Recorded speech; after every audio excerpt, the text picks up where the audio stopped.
Béni, prenez place, asseyez-vous. Seigneur, merci pour ta parole. Ta parole est la vérité, ta parole est une lampe à nos pieds, une lumière sur notre sentier. Que ce matin, au travers de ta parole, tu puisses nous éclairer. Au nom de Jésus, Amen.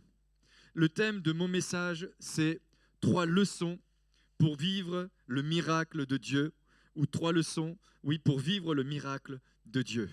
Amen. Je vais être assez concis, assez, j'espère, rapide. Je vais aller dans le vif du sujet. Je vais aller dans la continuité aussi d'un de mes derniers messages qui était vivre dans le surnaturel de Dieu.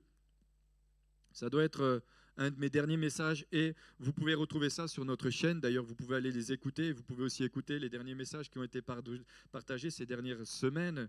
Et j'irai dans la continuité de 1 Roi chapitre 17 où nous avons un homme extraordinaire qui s'appelle Élie le Tishbite, un homme de Dieu remarquable, un homme qui a su écouter la voix de Dieu, entendre la voix de Dieu et surtout retransmettre cette voix qu'il avait entendue au roi Akab et au peuple d'Israël. 3 leçons. Premièrement, la première leçon, pour vivre le miracle de Dieu, il faut que tu donnes ce que tu as. Il faut que tu puisses donner à Dieu ce que tu as. Et dans 1 Roi au chapitre 17, je ne vais pas tout relire, nous voyons que Dieu a parlé à son serviteur Élie. Il lui a dit, Élie, ainsi parle l'Éternel. Il lui a dit, va au torrent de Kérit. Et Élie est allé au torrent de Kérit où il a été nourri, où il a bien bu. Il a bu de l'eau bien fraîche. Vous pouvez lire ça. 1 Roi chapitre 17, verset 2. La parole de l'Éternel lui fut adressée en ces mots. Pars d'ici, dirige-toi vers l'est et cache-toi vers le torrent de Kérit qui est en face du Jourdain. Et Élie a été envoyé miraculeusement, il a reçu la pensée de Dieu d'aller à ce torrent, il a été nourri par des corbeaux. Et ça, c'est extraordinaire. Aller dans un endroit et être nourri par des corbeaux, c'est quelque chose de, j'allais dire, de magique. Non, c'est quelque chose de divin, de surnaturel. Il n'y a que Dieu qui puisse faire de tels miracles. Mais Élie avait prévenu Akab qu'il y aurait une sécheresse, sauf quand lui avait fini, sauf que lui prierait pour que la sécheresse s'arrête. Donc Élie, ce prophète, a vécu dans l'obéissance, car Dieu lui a dit d'aller à tel endroit, il y est allé. Quand Dieu lui a dit va à Kérit, il est allé à Kérit. Et quand Dieu lui a dit va vers cette femme à Sarepta, il est allé à Sarepta. Et si Élie a pu vivre des miracles incroyables avec Dieu, c'est parce que Élie savait être au bon endroit, au bon moment, mais il savait surtout écouter la parole de Dieu. Et il savait entendre ce que Dieu avait à lui dire. On verra plusieurs points tout à l'heure et c'est pas pour rien que je dis aussi venons à l'église ou venons nous retrouver ensemble parce que si Dieu a décidé de faire un miracle aujourd'hui et maintenant, nous allons le vivre le miracle. Mais tous ceux qui ne sont pas là ne pourront pas le vivre. Amen. Il a vécu dans l'obéissance. Il est allé au torrent de Kérit. Ensuite, Dieu l'a envoyé vers une veuve à Sarepta. C'est incroyable. Moi, quand je lis la Bible, je me dis, waouh, Seigneur, mais quelle grâce, quel miracle, quelle puissance de Dieu. Mais qu'est-ce que c'est merveilleux de pouvoir lire de tels textes. Mais je dis au Seigneur, non seulement je veux les lire, mais je veux les vivre. Je veux le vivre. Je ne veux pas me contenter de ce que j'ai. Dieu envoie Élie à Sarepta. Vous pouvez lire ça. 1 Roi chapitre 17, verset 8, il est dit, alors la parole de l'Éternel lui fut adressée en ces mots, lève-toi. Lève-toi, va à Sarepta qui appartient à Sidon, reste-y, voici ce que j'ai ordonné à une veuve de te nourrir. J'ai ordonné à une veuve de te nourrir. Ce n'est pas n'importe qui va te nourrir, c'est une veuve. Alors on va creuser un petit peu tout ça. Une orpheline n'a pas de passé, une veuve n'a pas d'avenir. Ça je l'ai lu quelque part. Je le dis parce que je l'ai lu, mais je pense quand même qu'une veuve a de l'avenir. Elle a surtout de l'avenir en Dieu. L'orpheline est la première ligne d'un paragraphe, la veuve est la dernière. Waouh! Et je me suis posé un certain nombre de questions. Je me suis dit, premièrement, c'est quand même drôle que Dieu décide d'envoyer son serviteur vers une veuve. C'est quand même drôle. Je me dis quand même, Seigneur, pourquoi vers une veuve ? C'est quand même drôle, hein? Et Élie va atterrir chez une veuve. Dieu n'avait-il pas d'autre endroit pour faire séjourner son serviteur? Il n'y avait pas d'autres personnes qui avaient les moyens pour nourrir son serviteur? Non, il l'envoie et il décide de l'envoyer vers une veuve.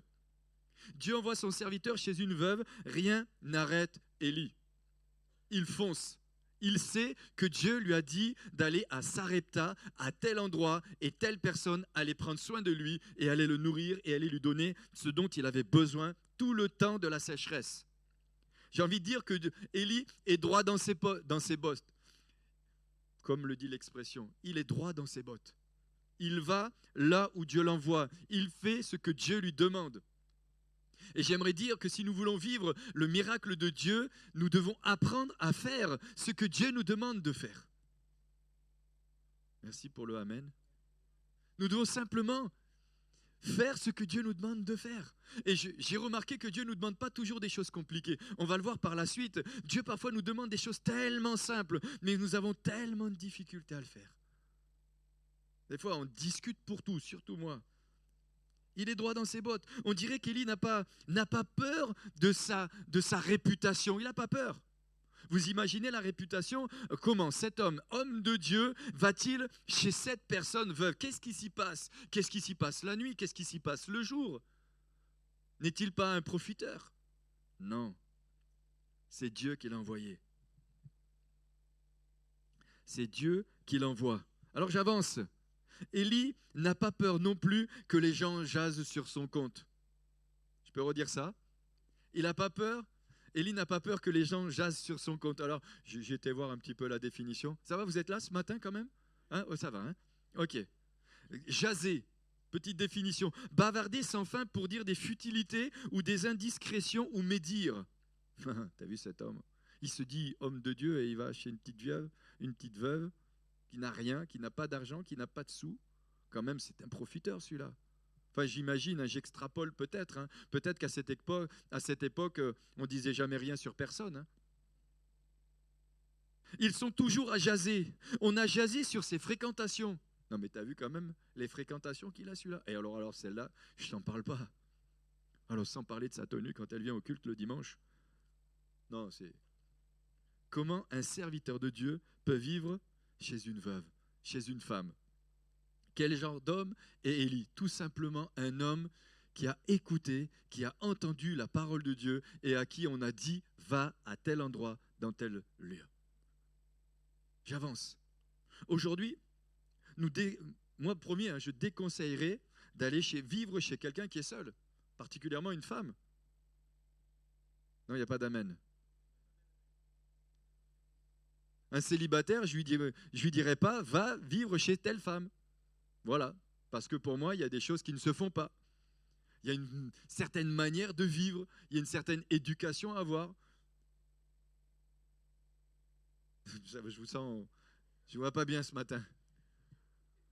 Même si le monde est où, dans un monde tout est normal, des fois j'ai des discussions avec mes filles, je suis stupéfait de ce qu'elles me racontent. Elles me disent, non, on est parti à tel endroit, à tel meeting où il y avait... Et c'était deux copains, un copain et une copine, et ben dans la nuit, ils ont dormi dans le même lit ensemble. Et il ne s'est rien passé. Je leur dis, non, il ne s'est rien passé. Ah bon? Oh! J'ai dit, il ne s'est rien passé. Mais pour moi, dans ma tête, ça ne se conçoit pas. Ça ne se fait pas. Et même s'il ne s'est rien passé, pardonnez-moi, j'ai du mal à y croire. À moins qu'on me dise, Manu, tu peux me faire confiance. Bon, si tu me l'as dit, je te crois. Mais pour moi, il y a des choses qui ne se font pas. Et Élie va se retrouver chez une femme. Alors, attention, il n'est pas dit dans le texte qu'ils ont dormi dans le même lit. Ne me faites pas dire non plus ce que je n'ai pas dit. Mais n'empêche qu'il est allé dans cette maison. Il est allé dans cet endroit. Et Dieu l'a envoyé. Comme quoi, des fois, Dieu permet des choses qui nous surprennent. Moi, mes enfants, je leur dis, non, vous ne dormez pas dans la même maison tant que vous n'êtes pas mariés. Amen. Ok. Personnellement, j'aimerais pas que Dieu me fasse ce coup-là. Je me sentirais très mal à l'aise. Même si je n'ai pas des mauvaises pensées. D'ailleurs, j'ai noté une petite phrase à côté. Je me suis dit que même Koh-Lanta me dérangerait. Parce que si ça me dérangerait pour moi, j'aimerais pas non plus que ma femme le fasse. Parce que j'ai confiance à ma femme, mais je n'ai pas confiance aux autres.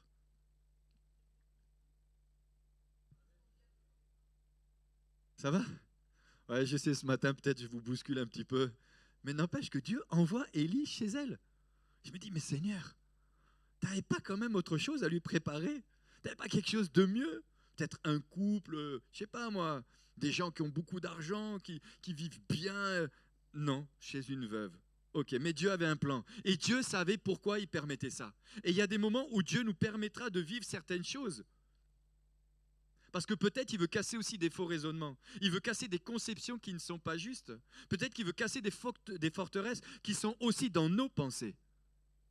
Mais la Bible nous dit non plus de ne pas tenter le diable, quand même. J'avance.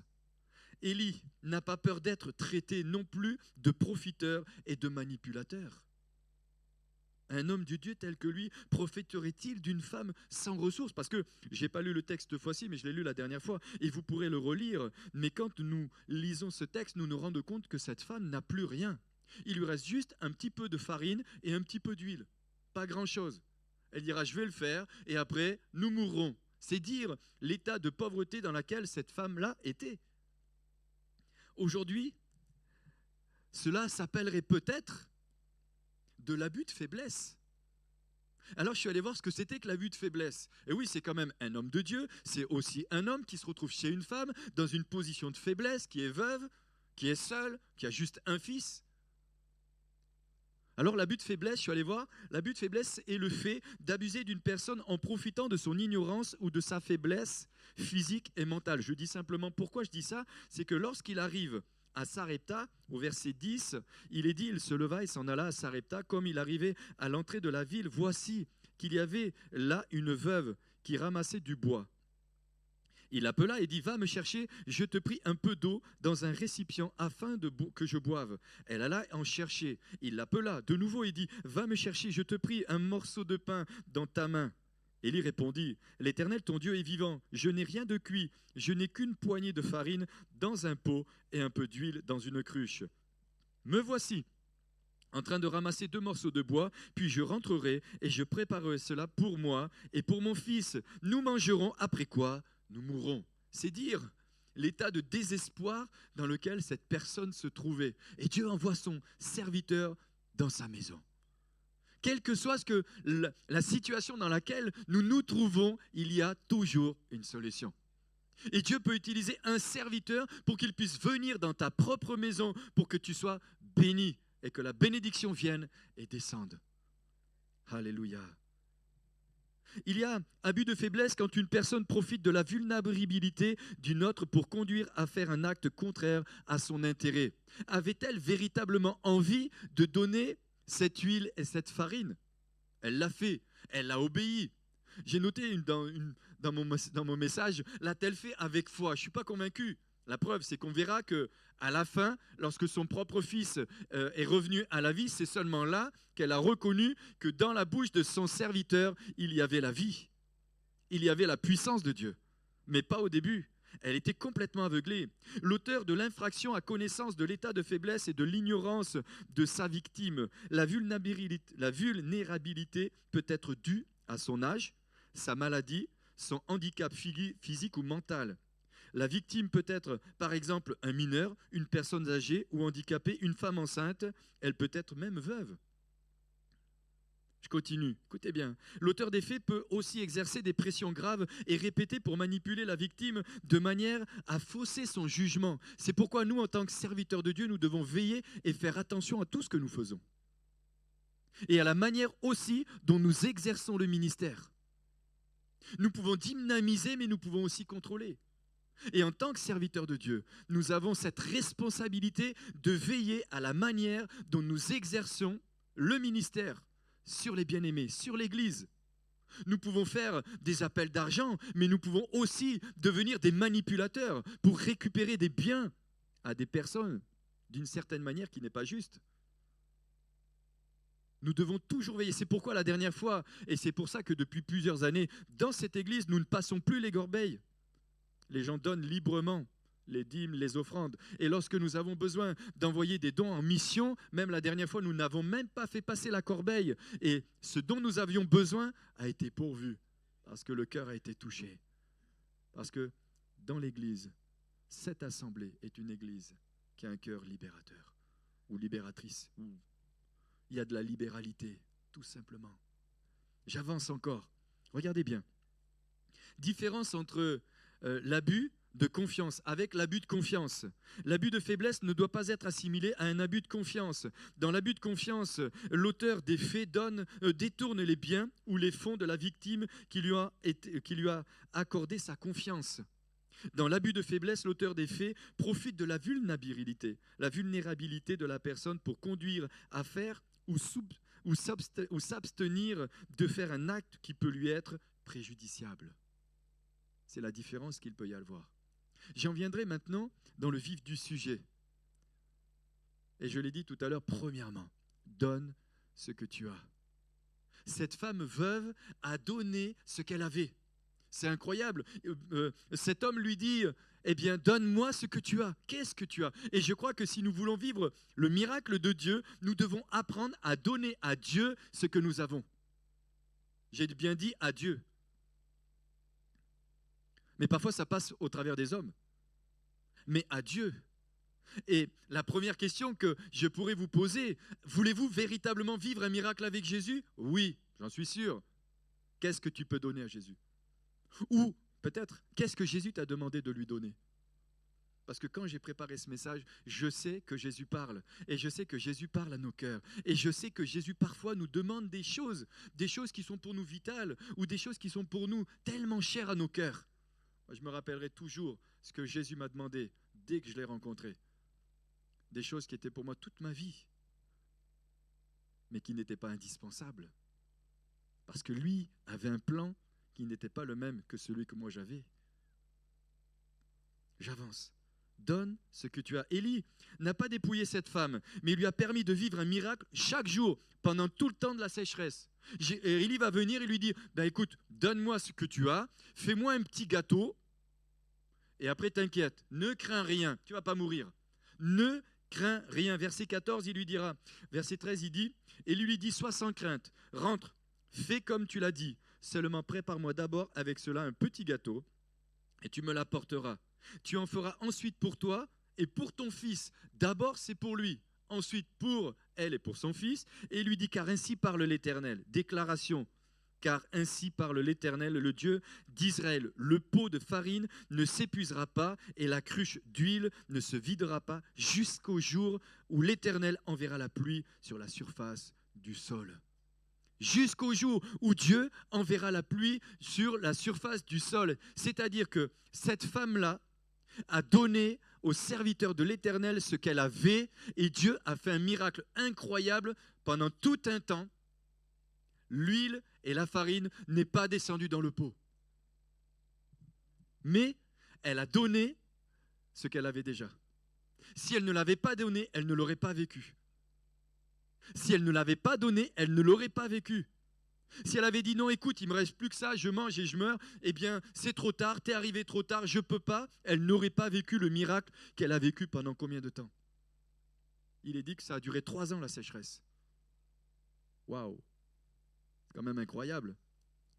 Hein, je l'ai lu, je ne vais pas le relire. Hein. Vous pourrez lire ça à la maison tranquillement ou relire ce texte. La femme fait tout simplement ce que le serviteur de l'Éternel lui a dit. Nous ne savons pas si la femme l'a fait avec foi ou pas. Toujours est-il que Élie, lui, avait la foi pour elle. Lui, il avait la foi pour elle. Lui, c'est tout. Il savait et il a déclaré, t'inquiète pas, fais ce que je te dis, fais ce que je te demande et tu verras, le miracle de Dieu va s'accomplir dans ta maison. Et parfois, c'est vrai que nous disons certaines choses à certaines personnes. Dis, fais simplement ça et tu verras. Et des fois, la personne ne veut pas le faire. Bon. Mais je dis, mais des fois, on t'a juste dit, fais ça. Fais-le. Qu'est-ce que tu peux donner? Qu'est-ce que tu peux donner? 1 Roi chapitre 17, verset 15 à 16, il est dit, elle alla et elle fit selon la parole d'Élie. La parole d'Élie. Et pendant longtemps, elle eut de quoi manger, elle et sa famille. Elle et sa famille. Aussi bien qu'Élie, la farine qui est dans le pot ne manqua point, et l'huile qui était dans la cruche ne diminua point, selon la parole que l'Éternel avait prononcée à Élie. Dans le désespoir, dans son désespoir, elle a fait ce que Élie lui a demandé de faire. Mais je crois profondément que dans son désespoir, elle a simplement fait ce que Dieu lui a demandé de faire. Mets-moi de la sorte à l'épreuve, dira la Bible. Dans Michée, il dit, mais mettez-moi de la sorte à l'épreuve et vous verrez si pour vous, je n'ouvre pas les écluses des cieux. Moi, je crois que Dieu aime quand on lui lance un défi. Récemment encore, on a vécu un truc incroyable avec Priscille. On donne quelque chose à quelqu'un. Le lendemain, on nous donne un don. C'était incroyable. On était stupéfaits. Je dis à Priscille, regarde ça. Mais la veille, j'ai dit, attends, on va faire ça. On va te donner ça. Je me rappellerai toute ma vie. Ça remonte à longtemps, mais je ne vous raconte pas le dernier, je vous raconte celui-là. Je rentre d'Afrique. Il me restait 50 francs. 50 francs. C'est dire pour certains si c'est loin. Parce que ça fait longtemps qu'on ne parle plus des francs. Après, à part les francs CFA. J'avais 50 francs. Il y avait un missionnaire qui était là. Il vient dans l'église. J'habitais encore dans le sud de la France. Je dis, il dit voilà, ceux qui veulent aider les missions. Alors, il me restait 50 francs. C'était la veille. Je rentre de mission. Je dis, je vais lui donner ce qui me reste. Je lui donne 50 francs. Le lendemain, quelqu'un me donne 500 francs. Je dis, Seigneur, j'aurais pu avoir 500 francs. Ça aurait été mieux 5000. Mais ce n'est pas des blagues. J'ai juste donné. J'ai senti dans mon cœur que Dieu, quand mon père est décédé, on a touché un petit peu quelque chose. J'ai dit, tiens, on va construire un toit dans le sud du Tchad. C'était pour une église. On a envoyé, avec mon frangin, on a envoyé. Dans la même année, on m'a donné une voiture. On m'a donné une voiture. Bon, il faut dire qu'aujourd'hui, elle est en panne, mais on m'a donné une voiture. Mais ça fait plus de 15 ans. Ça fait plus de 15 ans. Ce n'est pas des blagues. Donne ce que tu as. Mets Dieu à l'épreuve. Lance-lui un véritable défi. La Bible nous dit, il n'est pas un homme pour mentir. Elle a donné, ça n'a jamais diminué. Ça n'a pas diminué. Au contraire, ça s'est multiplié. J'aime la parole de Dieu. Dans son désespoir, dans le désespoir, on fait des choses qui ne sont plus raisonnables. Et c'est vrai que ce n'est pas logique, ce n'est pas raisonnable. Comment cet homme peut-il venir lui demander ce qui lui reste? Est-il égoïste? Non, il veut juste lui permettre de vivre un miracle. Tu veux vivre un miracle? Si je disais, qui veut vivre un miracle? Moi, le premier, je veux vivre des miracles. Moi, je veux en vivre plein. Vous savez, quand je me suis retrouvé coincé à Bossangoa, au Centrafrique, où on m'a dit la veille, tu sais, ton avion, on ne peut plus redécoller, et qu'on s'est retrouvé dans la brousse, dans un petit village, où j'ai remarqué qu'il y avait beaucoup de trucs pas très clairs dans cet endroit, et qu'on m'a dit, vous vous débrouillez pour aller vous loger, qu'on est allé trouver un petit truc. Le lendemain matin, on ne savait pas si on allait redécoller, et j'arrive après à Bangui, alors qu'à 10h, je devais prendre mon avion. Moi, j'arrive à 10h, et on me dit, non, mais tout compte fait, il y a eu un problème au Cameroun, l'avion, il viendra que le lendemain. Que le lendemain. Et là, tu te dis, non, attends, Seigneur, quand même, tu as permis qu'au Cameroun, il y ait un brouillard pour que l'avion il ne décolle pas spécialement pour moi. Mais je le crois en plus. Je crois que c'est spécial. Parce que Dieu connaît toutes choses. Parce que Dieu, il va permettre de nous faire vivre des miracles incroyables. Parce que c'est ça notre Dieu. Parce que c'est lui. Écoutez bien. On va plus loin. Vous aimez tous les belles histoires dans la Bible. Vous connaissez la multiplication des pains? 5 pains et 2 poissons. 5 pains et 2 poissons. Allons juste rapidement. Je ne vais pas regarder à quelle heure j'ai démarré. Je crois que tout le monde a entendu parler de cette multiplication que Jésus a fait. Il a nourri avec 5 pains et 2 poissons 5000 hommes, sans compter les femmes et les enfants. Attends, je n'ai pas fini. Et il en restait, tu sais combien il en restait? 12. Voilà.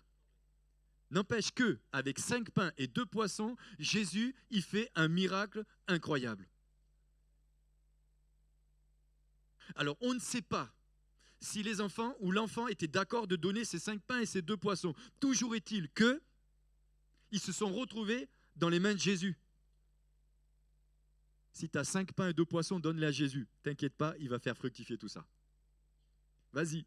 Écoutez bien, vous pouvez relire ça dans l'Évangile, Jean chapitre 6 du verset 1 à 14. On va lire juste quelques brides, mais n'empêche que Jésus, dans les autres évangiles, et on retrouve cette histoire dans les 4 évangiles, mais dans les autres évangiles, on retrouve un moment donné où Jésus dira dans Luc au chapitre 9 et au verset 13, Jésus va s'adresser à ses disciples quand il dira « Ah mais il y a une foule nombreuse, qu'est-ce qu'on fait ?» Jésus va leur dire « Allez, donnez-leur vous-même à manger. » Il dit « Mais on n'a rien. » Et Pierre va dire « On a 5 pains et 2 poissons. » Il les avait déjà convoité, il les avait déjà vus, et il s'est dit, lui, le petit là, on va lui récupérer ses 5 points et 2 poissons, et on va voir. Donnez-leur à manger. Écoutez bien, Jean chapitre 6, verset 1 à 14, vous pourrez lire tout le texte, mais je vais lire juste quelques brides. Ayant levé les yeux, et voyant qu'une grande foule venait à lui, le verset 5, Jésus dit à Philippe, où achèterons-nous du pain, des pains pour que ces gens aient à manger? Il disait cela pour l'éprouver, car il savait ce qu'il allait faire. Il disait cela pour l'éprouver. Et Jésus nous permettra parfois d'être nous aussi éprouvés. Parce que lui, il sait ce qu'il va faire. Nous, on ne sait pas ce qu'il va faire. Et Jésus savait, ou Dieu, ou l'Éternel savait ce qu'il allait faire avec la veuve de Sarepta. Elle ne le savait pas, mais lui savait. Il savait. Il dira, aïe, aïe, aïe. Verset 8. Un de ses disciples, André, frère de Simon, lui dit, il y a ici un garçon qui a 5 pains d'orge et 2 poissons. Mais qu'est-ce que cela pour tous ces gens? Et je le comprends. 5 pains et 2 poissons pour 5000 personnes minimum.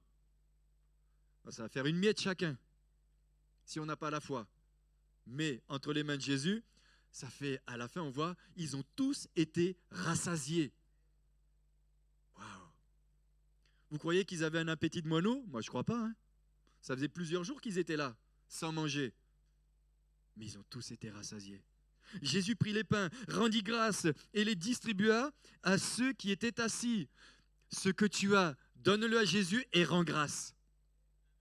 Ce que tu as, donne-le à Jésus et rends grâce. S'il te reste plus que, je ne sais pas moi, 10 € jusqu'à la fin du mois, on est quand même le 18, rends grâce à Dieu et laisse-le les multiplier. Alors, tous ceux qui ont dit Amen, ça va marcher. Vous pouvez vous rattraper en disant Amen maintenant. Écoutez bien. Jésus prit les pains, rendit grâce et les distribua à ceux qui étaient assis. Verset 12, lorsqu'il fut rassasié, il dit à ses disciples, ramassez les morceaux qui restent, afin que rien ne se perde.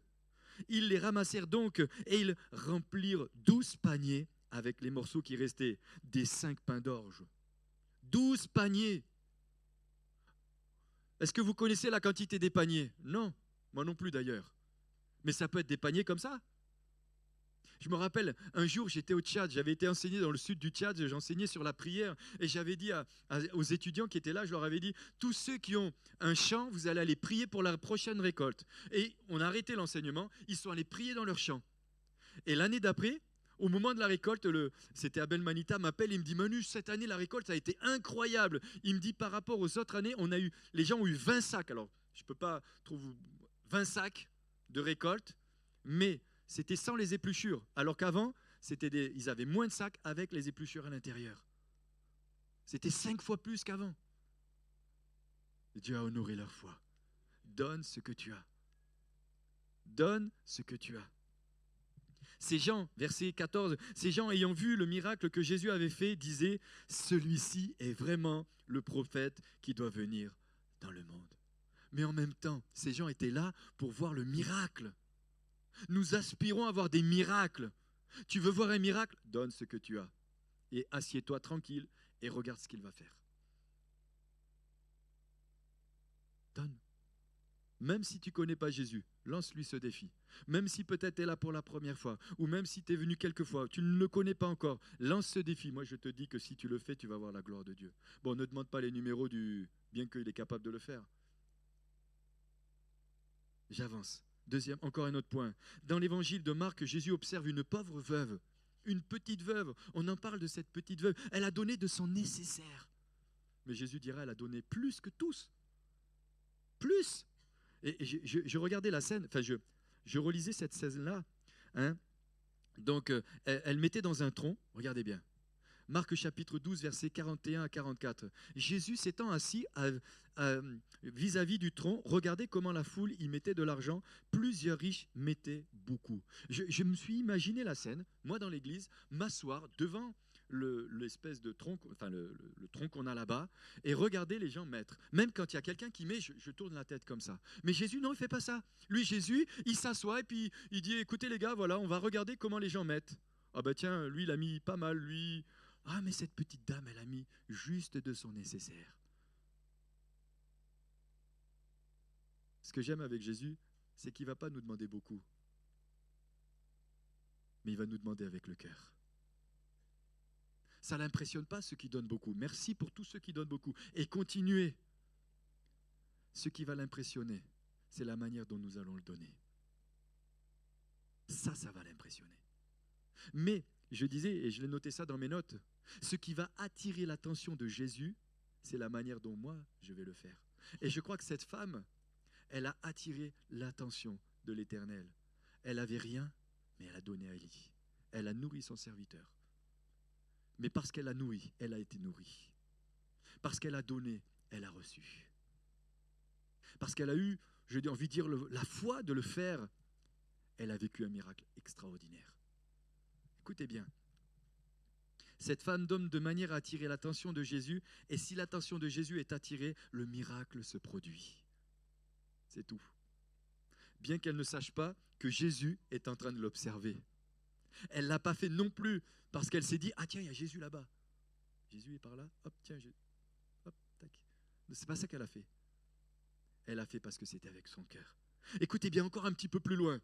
Jésus fait de la boue et l'applique sur les yeux des aveugles. Jésus a pris ce qu'il avait. Pourquoi de la boue? Parce que la boue, c'est quoi? La boue, c'est la matière primordiale. Jésus a pris ce qu'il a. Il aurait pu faire, tiens, mettre les mains, paf, paf. Non, il a pris de la boue, il a fait de la boue, il l'a mis sur les yeux. Et par contre, il lui a dit, va au réservoir de Siloé et lave-toi. Et on verra un autre point, c'est que ils ont fait ce que Dieu ne pouvait pas faire, ne voulait pas faire. Nous faisons ce que nous devons faire et Jésus fait ce que nous ne pouvons pas faire. Je peux le redire? Nous faisons ce que nous devons faire et Jésus fait ce que nous ne pouvons pas faire. En gros, nous faisons ce qui est possible et Jésus fait ce qui est impossible. C'est tout. Alléluia. Regardez bien. 2 Corinthiens chapitre 9, versets 6 à 11. Il est dit, et Dieu peut vous combler de toute bénédiction. J'aime ce texte. 2 Corinthiens, même on va lire au début, chapitre 9, versets 6 à 11. Sachez-le, celui qui sème peu, moissonnera peu. Celui qui sème abondamment, moissonnera abondamment. Que chacun donne comme il l'a résolu en son cœur, sans tristesse, ni contrainte, car Dieu aime celui qui donne avec joie. Et Dieu peut vous combler de toutes sortes de grâces, afin que, possédant toujours en toutes choses de quoi satisfaire à tous vos besoins, vous ayez encore en abondance pour toute œuvre bonne. Il y avait 5 pains et 2 poissons, il y avait 12 corbeilles après. Oh, moi j'aime ces calculs. Moi j'aime la multiplication de Jésus. Écoutez bien. Selon qu'il est écrit, il a fait des largesses, il a donné aux indigents, sa justice subsiste à jamais. Celui qui fournit de la semence au semeur et du pain pour sa nourriture vous fournira et vous multipliera la semence. Celui qui fournit du pain, cette femme a fourni du pain. Elle en a récolté en abondance. Celui qui fournit de la semence au semeur et du pain pour sa nourriture vous fournira et vous multipliera la semence et il augmentera les fruits de votre justice. Vous serez de la sorte enrichis à tous égards pour toute espèce de libéralité. Il y a suffisamment encore après pour donner à d'autres. Seigneur, je ne peux pas te donner, j'ai plus. Non, donne. Je vais multiplier ça parce que ça va devenir une semence qui va se multiplier. Et non seulement tu auras assez pour les autres, tu auras assez pour toi, mais tu auras assez encore pour donner. J'avance. Libéralité qui, par notre moyen, feront offrir à Dieu des actions de grâce. Encore un point, je l'ai dit pour Jésus qui a fait de la boue. J'avance. Vous pourrez lire ça dans Jean chapitre 9, versets 6 à 11. Mais il y a aussi un homme qui m'a impressionné dans la Bible. C'est que lui, carrément, il a donné son mouchoir. Dans le livre des Actes, au chapitre 19, l'apôtre Paul imposait les mains, ils ont été guéris. Mais à un moment donné, il ne pouvait plus faire plus que... Il a pris le mouchoir et l'a posé sur ceux qui étaient malades et ils ont été guéris. Vous imaginez la foi? Vous imaginez la puissance de Dieu qui s'est manifestée. S'il avait dit non, non, mais ça, ce mouchoir, je me suis mouché 3 fois dedans, tu ne peux pas le donner. Moi, je n'ai pas dit qu'il avait fait ça. Mais n'empêche, c'est un mouchoir ou une étoffe. Il a donné ce qu'il avait. Lui n'était plus là. Ça a été simplement en contact de son corps. J'allais dire, ces objets, ces objets, ces tissus l'avaient touché. Et lorsqu'ils ont pris ces tissus, ils l'ont posé sur les malades, même les démoniaques étaient libérés. Ils ont exercé leur foi. Ils y ont cru. Actes chapitre 19, versets 11 à 16, il dira « Au point qu'on appliquait sur les malades des linges ou des mouchoirs qui avaient touché son corps, et les malades les quittaient, et les maladies les quittaient, et les esprits malins sortaient. » Est-ce que vous croyez à la parole de Dieu? Si nous croyons à la parole de Dieu, c'est possible aujourd'hui encore. C'est tout. Comme dirait quelqu'un qui est auprès du Seigneur, si vous ne croyez pas, déchirez la page. Moi, j'y crois. Moi, j'y crois. Je rappelle simplement que cette veuve vivait et ce prophète Élie vivait dans un temps de sécheresse. Sommes-nous pas dans un temps de sécheresse? N'aspirons-nous pas à un Dieu qui répande sa grâce sur notre nation et notre pays et sur nos églises? Écoutez bien, qu'est-ce que le Seigneur te demande? Qu'est-ce que tu peux donner au Seigneur? Qu'est-ce que Dieu te demande de lui donner? Ce matin, je ne vais pas répondre à ta question. Mais je sais que le Saint-Esprit t'interpelle. Écoutez bien, Dieu a demandé à Abraham son fils, je ne rentre pas dans les détails, Genèse chapitre 22, verset 2, il a demandé son fils, celui qu'il aimait. Et Dieu a fait un miracle incroyable. Il dira même, bon, l'Éternel va pourvoir au sacrifice. Il a donné son fils. Si je veux voir des miracles, Dieu me demande des choses qui me sont chères. Dieu me demandera des choses qui me sont chères. Sommes-nous prêts à faire des sacrifices? Je continue. Deuxièmement, parce que le temps passe vite, deuxièmement, pour vivre un miracle, il faut faire ce qu'il faut faire. Je reprends. Deuxièmement, pour vivre le miracle de Dieu, il faut faire ce qu'il faut que tu fasses. Le Seigneur ne fera jamais ce que toi tu dois faire. Ou le Seigneur ne fera jamais ce que moi je dois faire. Fais ta part, il fera la sienne. 1 Roi chapitre 17 verset 16, la farine qui est dans le pot ne manquera point et l'huile qui est dans la cruche ne diminuera point selon la parole de l'Éternel qu'avait prononcée par Élie. Dieu ne fera jamais à ma place ce que moi je dois faire. Dieu fait l'impossible et nous faisons ce qui est possible. Lazare sort. Vous connaissez cette histoire? Jean chapitre 11. Jésus dira à cet homme, son ami qu'il aimait beaucoup, Lazare sort. Et après il dira, déliez-le. Lazare sort. Il était mort. Même ses sœurs disaient, mais les sœurs du mort disaient, mais ça fait 4 jours qu'il est mort. Il sent même déjà. Mais Jésus dira, Père, je sais que tu m'exauces toujours. Donne ce que tu as. Il t'exaucera toujours. Et il dit, mais Lazare sort. Et le mort est sorti.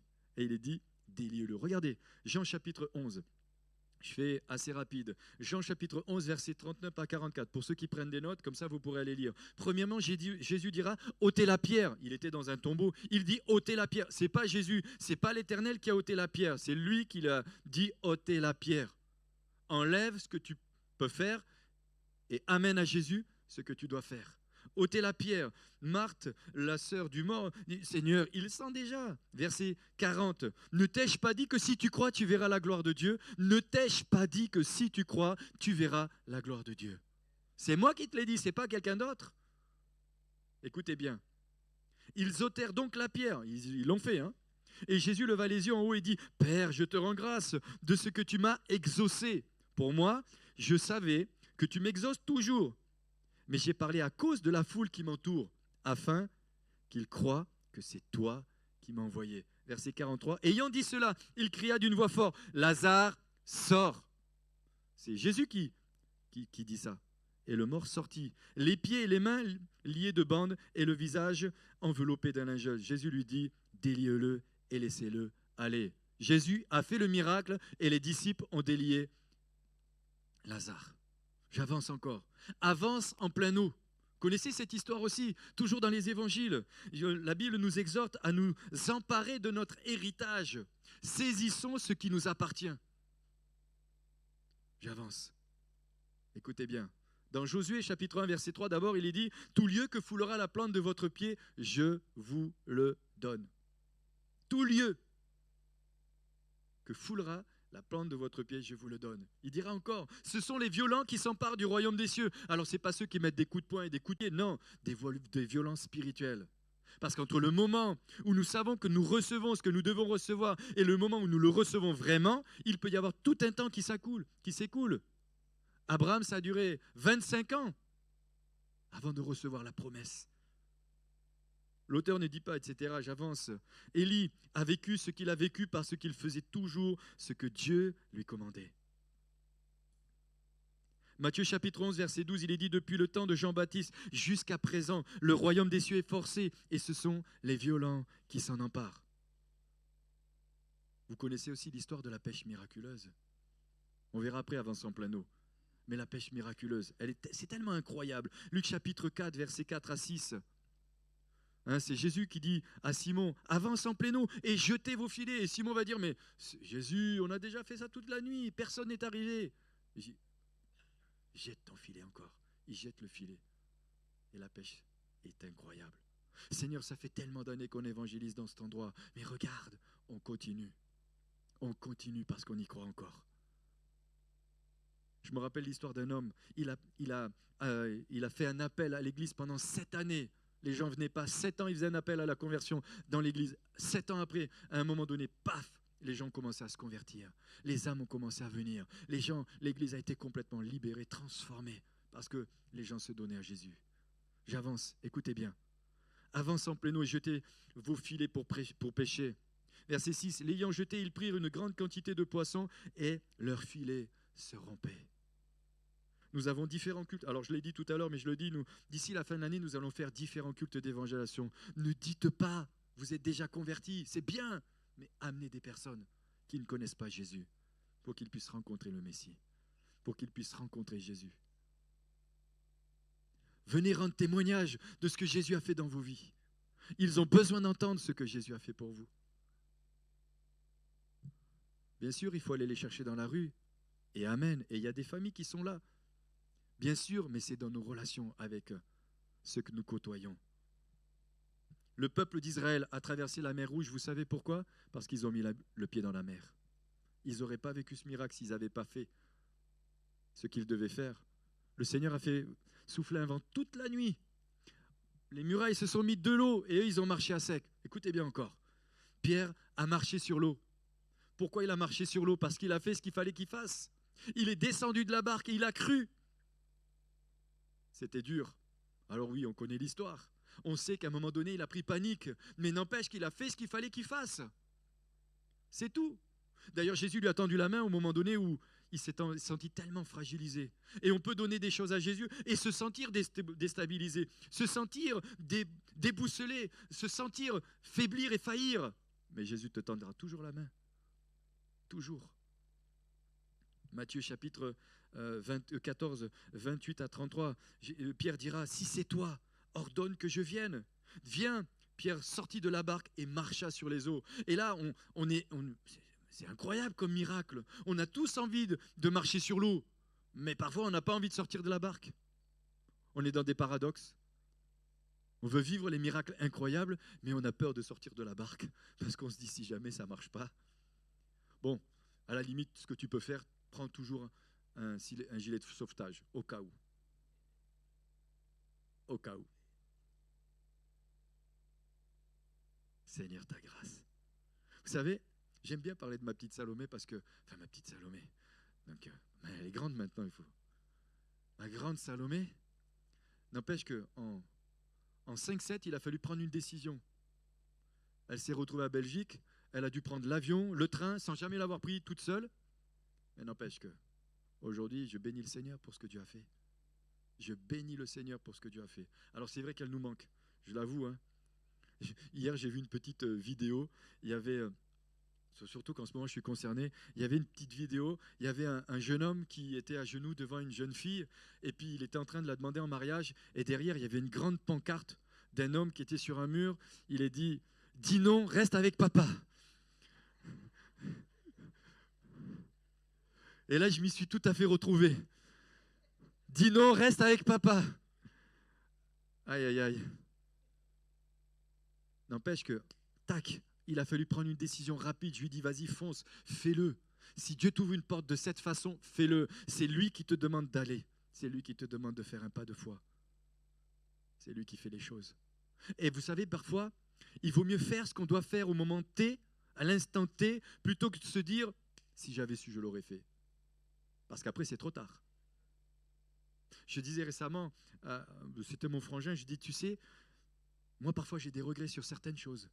Parce qu'il y a des choses, tu ne pourras jamais plus revenir en arrière. Si tu as loupé le coche sur certaines choses, c'est fini. Tu l'as loupé. Tu l'as loupé. C'est la vie, c'est comme ça. Tu peux juste vivre avec tes regrets.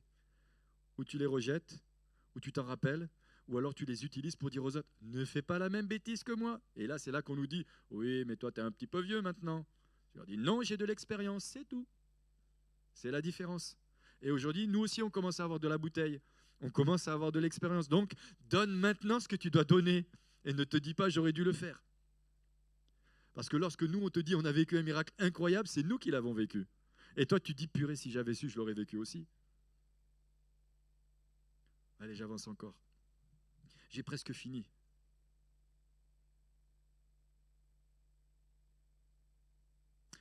Il y a des moments dans la vie où il faut arrêter de regarder derrière et se projeter en avant. Fini de regarder derrière et regarde devant, car le meilleur est devant. Le meilleur est devant. Elle a fait confiance aux serviteurs de Dieu. Faisons confiance. Donc, elle a fait confiance aux serviteurs de Dieu. Quand je lisais ça, je me suis dit, mais elle a quand même fait confiance aux serviteurs de Dieu. Aujourd'hui, beaucoup ont même perdu confiance aux serviteurs de Dieu. Je comprends qu'il y en ait qui ont fait n'importe quoi, je suis d'accord. Mais tous, on n'est pas tous dans le même panier. Il y a des moments où on peut faire confiance. Et on doit surtout faire confiance. Et je finis, troisièmement, ton miracle se trouve devant. Pour finir, non, je n'ai pas fini encore. Naaman, parce que c'est important que je le dise. Naaman a fait quelque chose qui n'était pas compliqué. Nous, on a toujours l'impression que Dieu va nous demander quelque chose à faire qui soit compliqué. Naaman a fait quelque chose qui n'était pas compliqué. Vous connaissez l'histoire de Naaman dans 2 Rois 5. Il est dit que, il avait une lèpre, il se retrouve, même pas le prophète s'est déplacé, il a envoyé un messager, lui dit, bon, tu vas aller te tremper dans le Jourdain 7 fois et tu seras guéri. Et monsieur, parce qu'il était bien dans la société, n'était pas content. Il a dit, non, mais quand même, il aurait pu...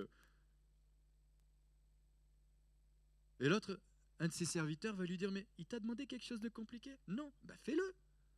Il le fait, paf, guéri. Il a été guéri. Il a été guéri. Et parfois, bien aimé, Dieu nous demande des choses simples, pas compliquées du tout. Et j'ai même noté une petite phrase qui dit, Dieu nous attend dans des petites choses. Nous, on s'attend que pour le miracle, il faut faire quelque chose d'incroyable. Mais des fois, c'est un tout petit truc que Dieu nous a demandé, c'est tout. Élie a obéi. Il lui a dit, va à Sarepta, va voir cette veuve, elle va te nourrir, les corbeaux aussi. Il a juste fait ce qu'il fallait qu'il fasse. Fais ce que tu dois faire. Et je sais que ça touche des cœurs ce matin, je le sais. Parce que si Dieu me parle, il vous parle aussi. Parce que nous avons le Saint-Esprit. C'est tout. Naaman, il s'est plongé dans les eaux du Jourdain, il a été guéri. Vous pourrez lire ça, vous pourrez aller vérifier dans la parole de Dieu. 2 Rois, chapitre 5, versets 13 à 14. Il lui dit, mais ses serviteurs s'approchèrent pour lui parler et lui dire, mais mon père, si le prophète t'eût demandé quelque chose de difficile, ne l'aurais-tu pas fait? Combien? Plus, tu dois faire ce qu'il t'a dit, lève-toi et tu seras pur. Il descendit alors et se plongea 7 fois dans le Jourdain, selon la parole de l'homme de Dieu, et sa chair redevint comme la chair d'un jeune enfant, et il fut pur. Troisièmement, et je conclus. Troisièmement, pour vivre le miracle de Dieu, il faut être au bon endroit. Pour vivre le miracle de Dieu, il faut être au bon endroit. Amen. Élie était au bon endroit et au bon moment, et il fait ce qui est juste au bon moment. Il est dit dans la parole que Dieu a ordonné à cette veuve de le nourrir. La preuve, c'est que même quand son fils, à cette veuve, va mourir, c'est lui qui va prier pour que ce fils revienne à la vie. Et c'est seulement à ce moment-là que cette femme comprend que cet homme qu'elle a chez lui est un homme de Dieu. Et parfois, la Bible nous dit que nous pouvons recevoir des gens qui sont comme des anges. Vous savez, quand on était perdu dans la forêt équatoriale, quand on allait à Moualé dans le nord du Congo, il y a un homme qu'on a croisé. C'était un homme, c'était incroyable. Il était tellement bien habillé. On était en plein dans la forêt. Il nous a donné la direction à prendre. Vous allez 70 km là. Vous prenez à droite. On était perdus dans la forêt. Je ne sais pas si vous connaissez la forêt équatoriale, si vous avez déjà été là-bas. Et on s'est retrouvé à 60 km de la Centrafrique. Mais cet homme-là nous a donné un itinéraire parfait. On lui parle, il nous parle d'un français impeccable. On se retourne, plus personne. Je n'étais pas seul. On s'est dit, ça, c'est un ange. Alors nous, les incrédules, on dit, non, mais moi, je le crois. Je crois que c'était un ange. Vous savez, en plus, on a pété, on roulait sur la piste. Le chauffeur, il est parti comme un malade en plus. Il dit, il est pressé. On avait 400 km en plus. Paf, la suspension, elle se pète. On a dû faire plus de 250 km avec une suspension où il avait mis du caoutchouc et elle a tenu jusqu'au bout. Et là, tu te dis des fois, moi j'ai fait une fois 400 km entre Bambari et Bangui avec un trou dans le pneu. Il n'a même pas crevé. Et là, tu te dis, non, c'est encore le hasard. Non, c'est pas le hasard. Dieu est un Dieu de miracles. D'ailleurs, dernièrement, on a dû faire 700 km sans frein. Là, il faut vraiment, heureusement, on ne le savait pas. Sans frein, en Afrique. Pour ceux qui connaissent, on a failli prendre... Enfin bref, je ne rentre pas dans les détails, mais c'est vraiment... Ça, c'est notre Dieu. C'est le Dieu du miracle. Par contre, on n'est pas idiot non plus. J'ai dit au retour, on ne monte plus avec lui. On n'est pas remonté avec lui. Mais c'est une réalité. Je ne vous dis pas des blagues. Je pourrais vous en raconter des... Bon bref, je continue. Être au bon endroit et au bon moment. 1 Roi chapitre 17, versets 8 à 10. Alors, la parole de l'Éternel lui fut adressée en ces mots. Lève-toi, va à Sarepta qui appartient à Sidon et demeure-y là. Demeure là, pardon. Zi là, c'est à Grenoble. Demeure là. Voici, j'ai ordonné à une femme veuve de te nourrir. Il a ordonné à une femme veuve de le nourrir où? À Sarepta. S'il est allé ailleurs que Sarepta, il ne serait pas nourri. C'était à Sarepta qu'il fallait qu'il soit nourri, et par une veuve. Alors, on va vite rapidement, parce que le temps est passé. Non, il n'est pas passé, il est en train de passer. Vite, quelques points, rapidement. Allez, regardez. L'infirme à Bethesda, Jean chapitre 5, versets 1 à 9. Il était au bon endroit, au bon moment. Il y avait plein de malades. Justement, Jésus arrive, il lui dit, qu'est-ce que tu veux que je fasse? Jésus, il n'y a personne pour qu'on me jette dans l'eau. Il dit, allez, lève-toi et marche. Il s'est levé et il a marché. Et Jésus a guéri uniquement cet homme. Uniquement cet homme-là. C'est Jésus qui a fait ça. Il était au bon endroit, au bon moment. Et des fois, j'ai envie de dire aux chrétiens, ne quittez pas l'église, restez-y, il va se passer quelque chose. Mais si tu pars parce que tu crois que là-bas, ça va être mieux, peut-être là-bas, il ne se passera rien, mais pendant ce temps, ici, il va se passer quelque chose et tu auras tout raté. Et en plus, tu seras dans la frustration de te dire, si j'avais su, j'aurais pas dû partir. C'est pour ça qu'il faut persévérer, parce que ce sont les violents qui s'emparent du royaume des cieux. Et parfois, il faut attendre, et il faut attendre encore, et il faut attendre encore, et encore, et encore. Et à un moment donné, paf, ça vient. Et je sens dans mon esprit que c'est une réalité, parce que je sais que c'est vrai. Et il faut faire attention à ces bruits de sirène qui nous font croire que si Dieu t'a dit de rester là, eh ben tu dois être là. Élie dira, mais je suis resté moi seul, Seigneur. Et le Seigneur lui dit, mais non, il y a 7000 hommes qui n'ont pas fléchi le genou. Il pensait qu'il était tout seul. Et parfois on pense qu'il n'y a que nous qui vivons ce que nous sommes en train de vivre. Mais quand on regarde un petit peu ce qui se passe aussi ailleurs, on se dit, mais on est tous en train de vivre les mêmes choses. Tous. Seulement la différence, c'est que nous devons nous serrer les coudes. Et nous attendre simplement à ce que Dieu fasse le miracle qu'il veut qu'il fasse pour nous. J'avance. Il était là tranquille. Là se trouvait un homme malade depuis 38 ans. 38 ans. Ce n'est pas 5 jours. 38 ans. Et Jésus l'ayant vu coucher et sachant qu'il était malade depuis longtemps, lui dit, veux-tu être guéri? Mais Jésus, mais quelle question? Mais c'est une question tellement... Mais tac, Jésus lui dit, allez, prends ton lit et marche. Il a guéri que lui. Enfin, ce que la Bible nous dit. Regardez, un peu plus loin. Pierre guérit un boiteux de naissance. Vous savez où il était, ce boiteux de naissance? Actes chapitre 3. Il était tous les jours devant le temple. Et moi, j'ai envie de vous dire, venez aux réunions de prière, il se passe toujours quelque chose. Ne ratez plus une seule réunion, parce que si jamais nous, on vit un truc incroyable, vous allez dire, si j'avais su, j'y serais allé. Ne ratez plus. Ne ratez plus. Ne ratez plus. Écoutez, c'est tellement incroyable.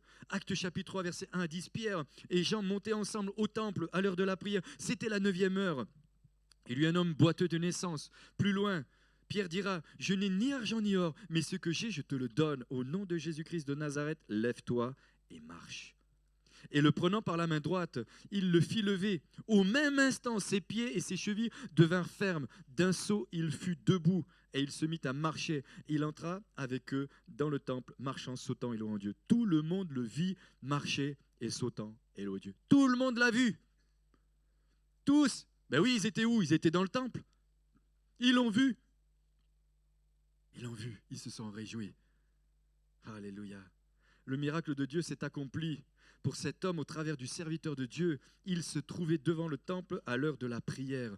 Écoutez bien, regardez encore un dernier point. Allez, les disciples dans la chambre haute. On parle tous des disciples dans la chambre haute. Et on se réjouit des disciples qui sont dans la chambre haute. Et Jésus leur a dit, attendez, attendez, ne partez pas. Le feu de Dieu, il leur a même pas dit que le feu de Dieu leur a dit, vous recevrez une puissance. Attendez, attendez.